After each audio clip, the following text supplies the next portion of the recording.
తన హయాంలో విధ్వంసానికి గురైనటువంటి అమరావతి, పోలవరం ఇవాళ మళ్ళా రీకన్స్ట్రక్షన్ చేసుకుంటా ఉన్నాం. వాటి గురించి మళ్ళా విషయం చెబుతా ఉన్నాడు. 72% పూర్తయినటువంటి పోలవరం 1% కూడా ముందుకు పోనివ్వకుండా కట్టిన డయాఫ్రమ్ వాల్ కూడా పూర్తిగా కొట్టుకుపోవడానికి కారణమైనటువంటి ప్రభుత్వం 5 ఏళ్లలో నాశనం చేశాడు. ముందుకు తీసుకెళ్లకుండా ఆ డయాఫ్రమ్ వాల్ ని మళ్ళా నిర్మాణం చేసుకోవాల్సిన పరిస్థితి మళ్ళా 700 కోట్ల రూపాయలు ఇప్పుడు చంద్రబాబు నాయుడు గారి హయాంలో మళ్ళీ దాని మీద ఖర్చు పెట్టబోతా ఉన్నాం. మళ్ళీ పోలవరం నిర్మాణం మళ్ళా ఎక్కడైతే ఆగిందో అక్కడ నుంచి ముందుకు తీసుకెళ్తా ఉన్నారు.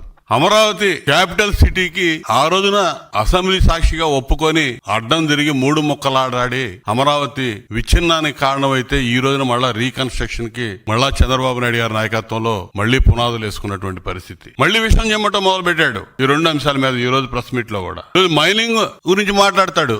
సిగ్గుండాలి మైనింగ్ గురించి మాట్లాడడానికి. మైనింగ్ పాపాలకు మొత్తం ఆద్యుడు నువ్వే. మీ తండ్రి ఉన్నప్పటి నుంచి వేసావు. ఓబులాపురం మైనింగ్ దగ్గర నుంచి ఇవాళ మీ అన్నయ్య జనార్దన్ రెడ్డి జైల్లో ఉన్నాడు. దానిలో కూడా నీ పాపం ఉంది. అక్కడ నుంచి చూస్తే నీ అధికారంలోకి వచ్చినాక ఏ విధంగా ఈ రాష్ట్రంలో కొండలు, గుట్టలు, ఇసుక, గ్రానైట్, సహజ వనరులన్నీ ఏ విధంగా దోచావో ప్రజలకు తెలుసు. నాశనం చేసి వదిలిపెట్టావు ఈ రాష్ట్రాన్ని. ఇంకా సిగ్గు లేకుండా మాట్లాడుతా ఉన్నాడు ఈ రోజు ప్రెస్ మీట్ లో. సూపర్ 6 హామీలు అమలు కాలేదని చెప్తున్నాడు. మొదటి సంవత్సరం నువ్వేం చేసావు అధికారంలోకి వచ్చినప్పుడు? ఈ రోజు చంద్రబాబు నాయుడు గారు 3,000 రూపాయలు 4,000 రూపాయలు చేసి పెన్షన్ మొదటి నెలలోనే ఏప్రిల్ నుంచి పెంచుతామని చెప్పి 7,000 రూపాయలు జూలై నెల 1వ తారీఖు పెన్షనర్లకు అందించి ఇలా భారతదేశంలో ఒక రోల్ మోడల్ గా నిలబడ్డాం. పెద్ద రాష్ట్రాల్లో కూడా ఇంత పెన్షన్ కోసం వెచ్చిస్తున్నటువంటి రాష్ట్రం లేదు. నువ్వు 3,000 రూపాయలు అధికారంలోకి వచ్చినప్పుడు ఇస్తానని చెప్పి వెంటనే ఇస్తానని చెప్పి 250 అని చెప్పి పెంచుకుంటా పోయావు. ఆ విధంగా మోసం చేసావు ఆ రోజు. ఈ రోజున సూపర్ 6 లో ప్రధాన భాగంగా ఉన్నటువంటి పెన్షన్ ని 4,000 రూపాయలు చేసి అందిస్తున్నటువంటి ఘనత చంద్రబాబు నాయుడు గారి కూటమి ప్రభుత్వాన్ని.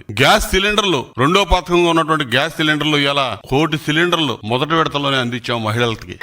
ఈ రోజు వచ్చే నెలలో తల్లికి వందనం ఇస్తామని చెప్పి ముఖ్యమంత్రి గారు చెప్పడం జరిగింది. ఫేజ్డ్ మేనర్ లో అన్ని కూడా చెప్పిన హామీలన్నీ అమలు చేస్తా ఉన్నావు. నువ్వు ఈ పథకాల మీద కూడా విషం చిమ్ముతా ఉన్నావు. ఓ పక్క ఇచ్చిన హామీలన్నీ అమలు చేస్తా వస్తా ఉన్నావు. నువ్వు విధ్వంసానికి గురి చేసినటువంటి నిర్మాణాలు మళ్ళా పునర్నిర్మాణం చేస్తా ఉన్నావు. పూర్తిగా కుంటుపడిపోయినటువంటి అభివృద్ధి, రోడ్లన్నీ నాశనం అయిపోయినాయి. చారిడి మట్టేసిన పాపన పోల. దాదాపు 1,500 కోట్ల రూపాయలు ఖర్చు పెట్టి ఇలా R&B రోడ్లన్నీ కూడా పార్ట్ హోల్స్ కానీ ఇవన్నీ కూడా రిపేర్లు పూర్తి చేసుకొని ఇలా నడవటానికి ఆస్కారం కల్పించినటువంటి ఘనత కూడా కూటమి ప్రభుత్వాన్ని.